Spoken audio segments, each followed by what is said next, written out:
Eh bien, je suis très heureuse de pouvoir accueillir ici Erwan Maheo, qui est un des contributeurs d'un des livres lauréats cette année au prix Fernand Bodin, qui se nomme Swim, et qui est édité par Herman Bird, mais aussi par Erwan. On va voir un peu quel rôle, on va pouvoir discuter aujourd'hui de quel rôle tu as eu dans cette édition, au moyen de cette projection, mais aussi en montrant directement via le livre lui-même que vous pourrez feuilleter par la suite. Eh bien, bonjour, merci d'être venus si nombreux. Oui, en fait, c'est un projet qui est édité par Herman Bird et qui est aussi édité par La Cambre, l'école de La Cambre où j'enseigne depuis quelques années. Et en fait, dire que c'est un livre et qu'il est édité, c'est déjà un petit peu une erreur, parce qu'en fait, pour des questions de droit à l'image, c'est un livre dans lequel il y a énormément d'images qui sont des images que j'ai pris un peu soit dans d'autres livres, soit sur Internet, enfin des images de documentation d'œuvres d'art ou même des textes. Et donc certaines de ces images sont sujettes à des droits de reproduction, et donc pour cette raison-là, on peut pas vraiment dire que c'est une édition dans le sens où le livre ne peut pas être vendu, disons. Et d'ailleurs, c'était pas vraiment le goal qu'on visait en faisant ce travail-là. Pour reprendre un petit peu l'histoire de ce projet, c'est un peu spécial parce que finalement c'est un livre, bon, on va quand même dire qu'il a été édité, même si c'est un livre qui est paru avec la contribution de Herman Bird, qui est une jeune maison d'édition que j'ai créée avec deux amis.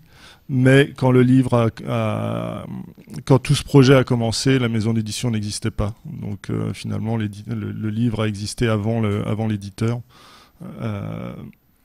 Et donc c'est comme j'enseigne dans l'atelier de sculpture à La Cambre,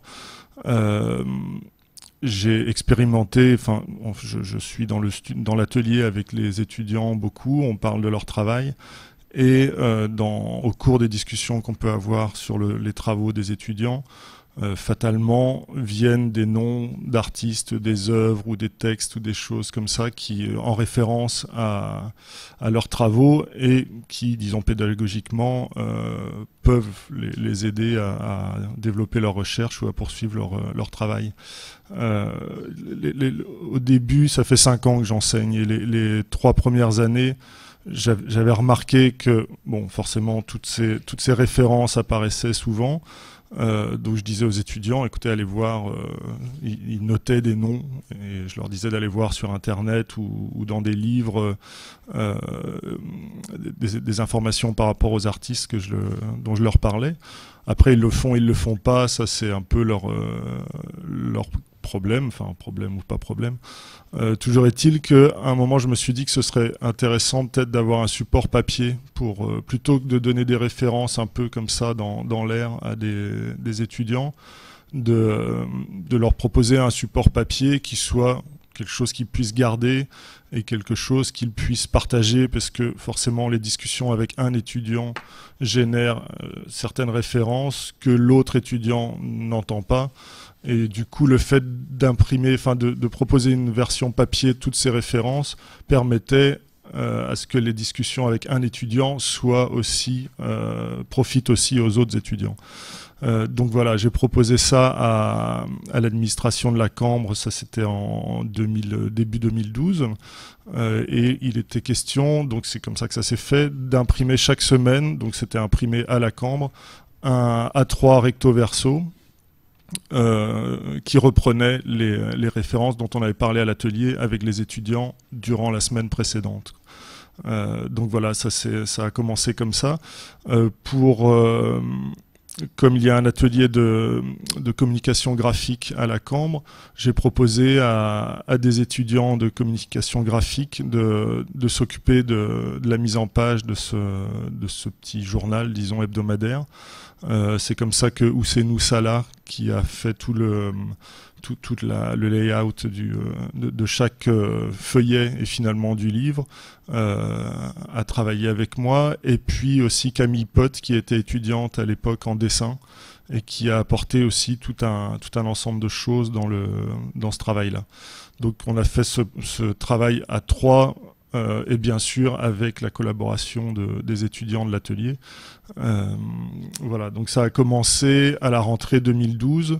Ça correspondait, enfin il y avait eu la Documenta à Cassel qui se terminait plus ou moins, enfin qui se terminait en octobre je crois. Mais donc finalement le premier numéro, le numéro 0, a traité beaucoup, comme c'était le début de l'année, il n'y avait pas eu encore beaucoup de discussions dans l'atelier, a traité beaucoup de la Documenta, d'une sélection de quelques travaux de la Documenta. Et le dernier numéro a traité d'une exposition à la Biennale de Venise. Donc c'est un peu une espèce de grand écart comme ça entre 2 événements de l'art contemporain. Donc voilà, chaque semaine il y avait un numéro. Et il y a eu certains numéros, donc le journal s'appelle Swim, et en fait Swim, c'est les lettres de la phrase See What I Mean, bêtement. C'était avec cette idée de donner une image de ce dont on parlait, donc, parce que moi quand je parle de choses dans l'atelier, j'ai bien sûr l'image de référente de l'artiste ou de l'œuvre dont je parle, les étudiants pas forcément, donc ce nom de See What I Mean était un peu voilà, l'idée de mettre une image sur des noms. Donc il y a eu toute une série de Swim, je sais plus, je crois qu'il y en a 34 ou quelque chose comme ça, hebdomadaires. Et puis il y a eu soit pour certains événements, soit parce que moi j'étais pas à l'atelier à ce moment-là, que j'ai dû voyager pour X raisons.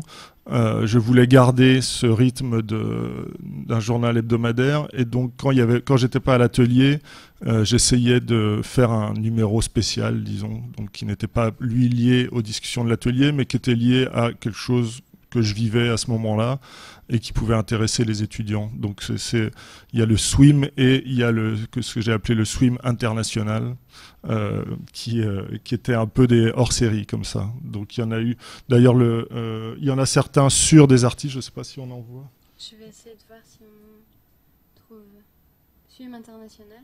Voilà. Ici un Swim international. Là par exemple c'est un Swim international sur une exposition que 2 étudiants de l'atelier avec une artiste des Beaux-Arts de Paris avaient fait dans l'atelier de Michel François.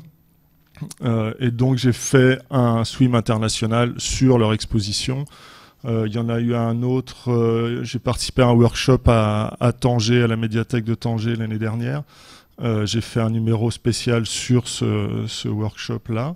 Il y a eu aussi un travail qui a été fait en Palestine en novembre 2012, pour lequel il y a eu aussi un numéro spécial. Et puis, sur certains artistes, Jean-Pascal Flavien, par exemple, j'ai fait un numéro spécial sur son travail. Isabelle Artuis aussi, qui est photographe, et pour qui j'ai fait un numéro sur un travail précis qu'elle était occupée à terminer.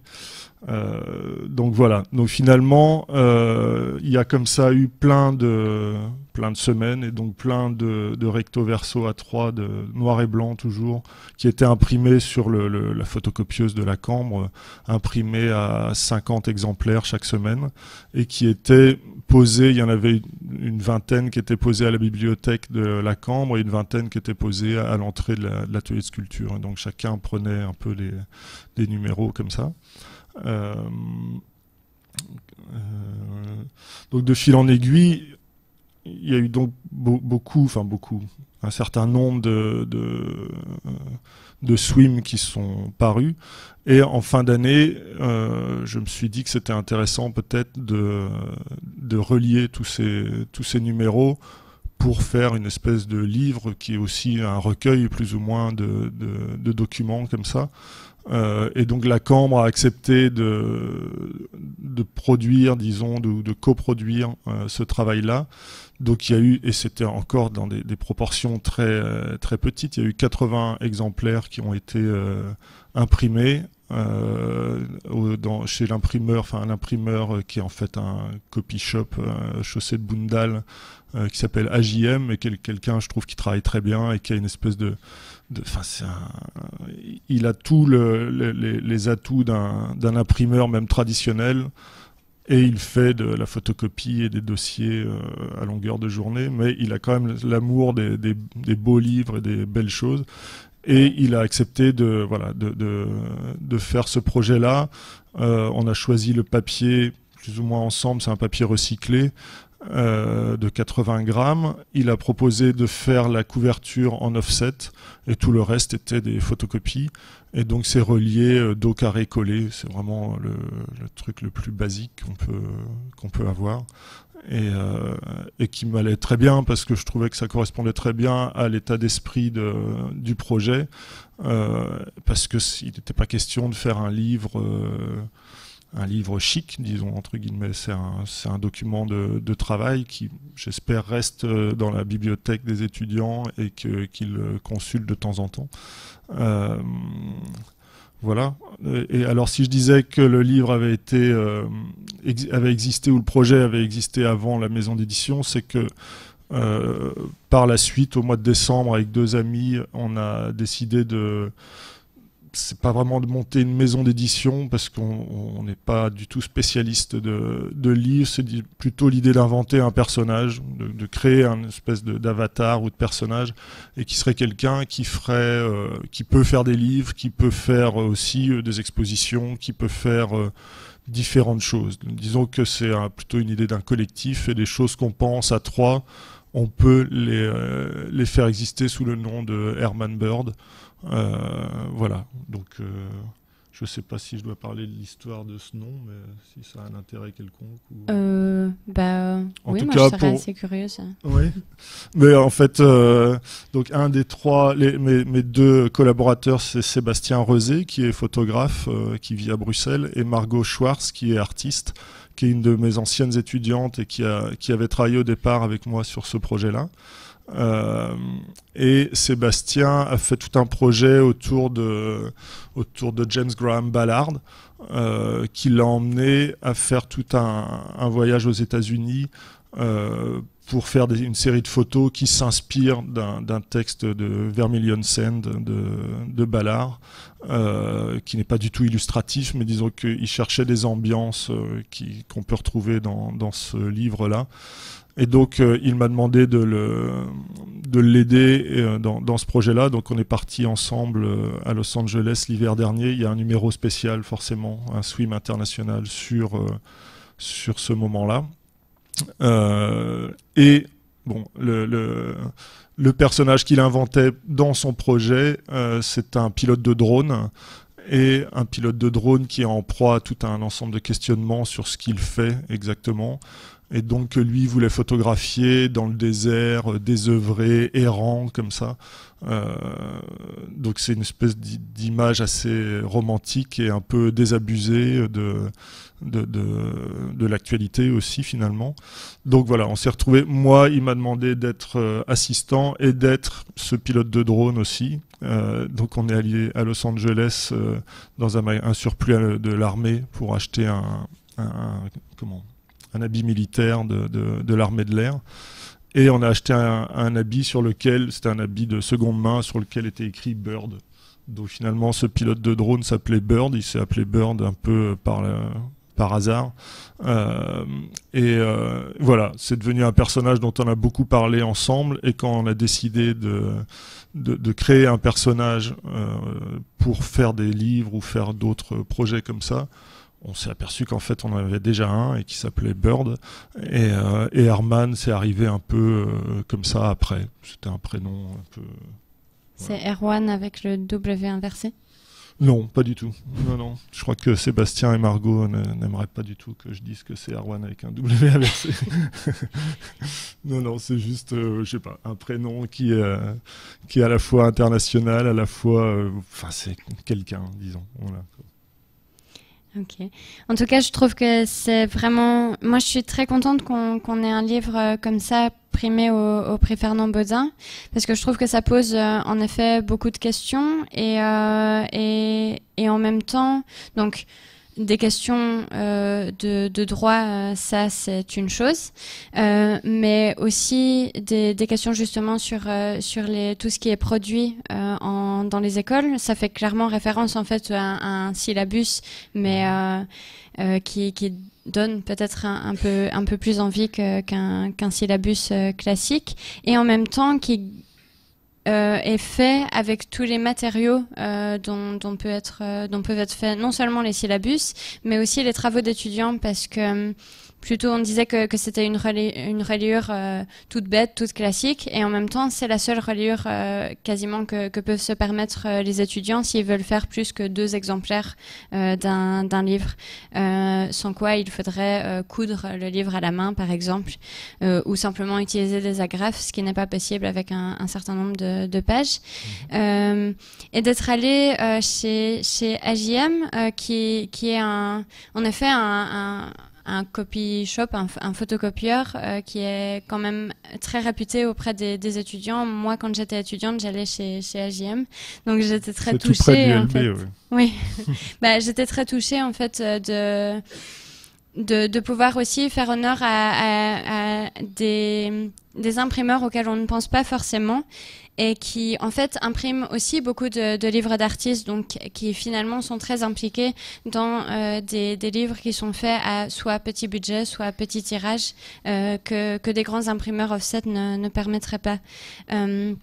Et d'autre part, je trouve que c'est très intéressant aussi tout l'aspect fictionnel qui est présent dans un livre, c'est-à-dire qu'on marque un certain nombre d'informations, c'est-à-dire qu'il y a un éditeur, et je trouve que c'est très intéressant que dans le contexte des études, que ce genre d'éléments soit amené aussi dans le contexte des études, parce que je trouve que c'est quelque chose qui n'est pas forcément énormément pris en main par les étudiants, le fait de jouer avec la fiction. Et par exemple, on a assez peu d'étudiants en fait qui participent au prix Fernand Bodin, alors que c'est quelque chose qui serait faisable.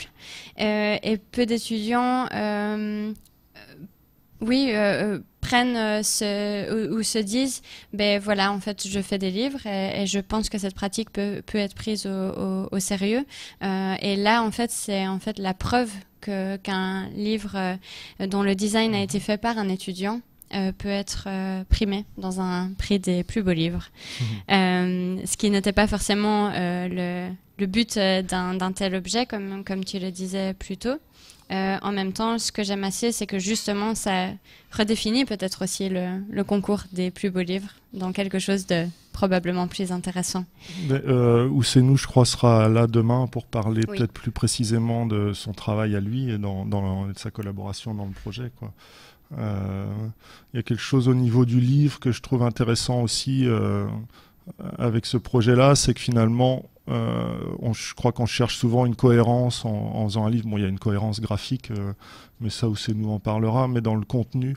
Et que là, pour une fois, c'était très, très libre et très même libérateur de se dire que voilà, toutes les images, l'ordre des images, l'apparence des images, le choix des artistes et la proximité d'un travail artistique avec un autre, ou sa représentation en tout cas, est complètement arbitraire du point de vue de la création d'un livre. Elle naît de la discussion avec les étudiants, et du coup, il y a un tableau de Magritte à côté d'une pièce de Bruce Nauman, il peut y avoir des télescopages à l'intérieur de chaque page et de chaque numéro que je trouve intéressant. D'où peut-être la nécessité aussi d'avoir une sorte d'éditeur plus ou moins fictionnel à un certain moment, étant donné qu'il n'y avait pas vraiment de figure d'éditeur et que les choses se sont construites de cette manière.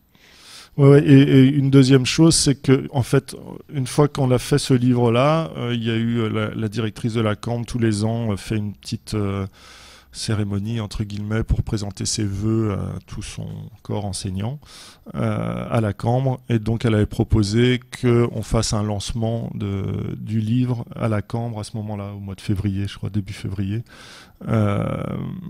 Et en fait, je me suis rendu compte à ce moment-là que donc il y avait plein de profs qui étaient là, pas que de la Cambre d'ailleurs, et que plein de gens ont eu cette idée à un moment de dire ah ouais, de faire quelque chose avec les étudiants, et que ça crée un vrai projet, ou que ça débouche sur un objet. Et tous m'ont dit, on l'a fait 2 mois et puis après c'est tombé à l'eau parce qu'il faut, voilà. Et je pense qu'un des atouts, peut-être pas du livre lui-même, mais je pense qu'il y a quelque chose dont je suis très content personnellement, c'est d'avoir tenu le truc toute une année.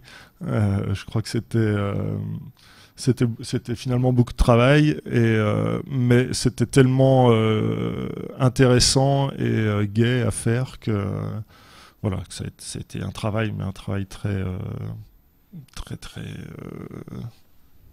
simple et intéressant à faire, voilà. Et du coup, la question, évidemment, c'est est-ce que ça va continuer? Ça va, je sais pas encore. Ok, donc je crois que suspense. Après, oui, ça peut continuer, ça peut continuer. Je pense que ça peut aussi continuer peut-être d'une autre manière, sous une autre forme, enfin une forme papier. Je crois que ça c'est quelque chose qui resterait, mais peut-être une autre forme collaborative avec peut-être même avec d'autres écoles, quelque chose entre plusieurs écoles, entre plusieurs ateliers, voilà, que ce soit peut-être quelque chose qui s'ouvre ou qui existe, voilà, d'une autre manière, quoi. Mais Bah ça, je trouve que c'est un des points vraiment les plus intéressants de ce projet, même s'il y en a beaucoup. C'est justement cet aspect collaboratif et le fait de justement vouloir prendre. C'est une très belle définition du livre, du fait d'éditer, publier, c'est rendre les choses public, alors plus ou moins public étant donné qu'il y a toutes ces problématiques de droit d'auteur qui pourraient d'ailleurs être très intéressantes à débattre et à discuter pour trouver des solutions par rapport à cette question du fait de rendre public des documents qui ne le sont potentiellement pas, en tout cas pas sans demander l'autorisation. Mais en tout cas, cet aspect collectif et en plus, en entendant cette envie de le rendre encore plus largement collectif, et je trouve très inspirant et fondamental par rapport à la pratique de faire des livres. Et parfois, dans certains milieux, et particulièrement avec, par exemple, les livres d'artistes, c'est quelque chose qui, je trouve, est laissé un peu de côté par rapport à l'envie simplement de créer un objet pour un certain nombre de personnes, mais relativement limité. Je trouve que c'est très riche d'avoir aussi cette envie d'ouvrir et de diffuser et de créer des connexions aussi par cette manière. Donc, je vous souhaite en tout cas avec tous les collaborateurs de ce projet à venir beaucoup de succès et je me réjouis de suivre ça. Merci beaucoup.